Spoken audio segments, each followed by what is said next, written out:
مشاهدينا الكرام، أسعد الله أوقاتكم بكل خير، ونحييكم في هذا اللقاء الخاص مع وزير الإعلام المصري السيد صلاح عبد المقصود.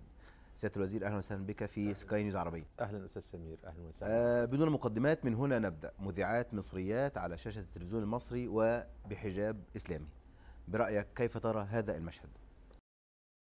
يعني أرى هذا المشهد هو نتيجة لثورة 25 من يناير اللي كان شعارها عيش، حرية، كرامة إنسانية. شايف أن هذا القرار فرضته مسؤوليتي تجاه هؤلاء المذيعات. ربما ظهرت اليوم أول مذيعة كقارئة للنشرة منذ تأسيس التلفزيون سنة 1960 وحتى اليوم. نحن نتحدث عن 52 سنة كانت المذيعة المحجبة محرومة من قراءة النشرة.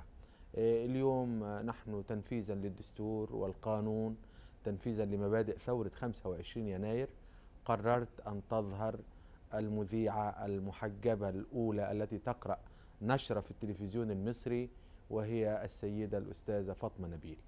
سيادتك ترى في هذا مجرد سماح بظهور المحجبات، أم ربما تكون دعوة للمذيعات لارتداء الحجاب؟ لا أبدا، بالتأكيد أنا أنادي بالحرية. الحرية تكون للجميع، للمحجبة وغير المحجبة. أيضا الظهور على الشاشة للجميع، للمحجبة وغير المحجبة. زميلاتي وأخواتي غير المحجبات أخذنا فرصتهن خلال العقود الماضية منذ تأسيس التلفزيون وحتى اليوم. هناك عدد قليل من المذيعات اللائي ارتدينا الحجاب ومنعنا من الظهور على الشاشة. أنا اليوم أحاول أن أطبق مبادئ ثورة 25 يناير، وقبل مبادئ الثورة الدستور المصري الذي كان لا يطبق، نص على المساواة، نص على العدالة، نص على الحرية، ولم نرى من هذه المبادئ تطبيقا. ألا يترتب ربما من بعض مخاوف البعض من أن يترتب على هذا الزي ميزة للمحجبات على حساب غير المحجبات، لأن يكون هناك هذا التمييز؟ المعيار عندي الكفاءة والمهنية والموضوعية. المعيار عندي التزام المذيعة بواجباتها ومسؤولياتها، لا تفضيل لمذيعة على الأخرى إلا بالكفاءة والمهنية. على ذكر الكفاءة والمهنية، سيادة الوزير، أنت كنت قد صرحت أكثر من مرة أنك بصدد إعادة صياغة هذا المبنى التلفزيوني والإذاعة بشكل كبير. هل لديكم خطة، وأهم ملامح هذه الخطة؟ بالتأكيد لدي خطة وشرعت في تنفيذها. هذه الخطة تقوم على أساس أن يأخذ الإعلام الرسمي المصري دوره، أن أنقل الإعلام المصري من إعلام الحزب إلى إعلام الشعب، ومن إعلام السلطة إلى إعلام الدولة، أن أحاول أن يعبر الإعلام المصري عن كل مكونات هذا المجتمع. إعلام شعب لا إعلام سلطة. ومن كلامك أخذ أيضا أنك قلت أفتخر بانتمائي للإخوان المسلمين وسأكون وزيرا للإعلام مصر جميعها. ألا ترى أن هناك ثمة تناقض بين هذا الانتماء، أو ربما التأكيد على الفخر بالانتماء لتنظيم سياسي في ظل، وخاصة أنها تلحق بأنك ستكون وزيرا لكل المصريين، والأمر الآخر هو هناك مخاوف، والبعض تحدث بصوت عال من أن هناك قوائم بأسماء ضيوف ممنوع أو سيمنع بعد ذلك ظهورها على التلفزيون المصري، وأيضا هناك موضوعات لا تمس أو لا تقترب منها، أو على الأقل يقترب منها برفق، على سبيل المثال العلاقة بين الإخوان المسلمين ومؤسسات الدولة ومن فيها الإعلام المصري.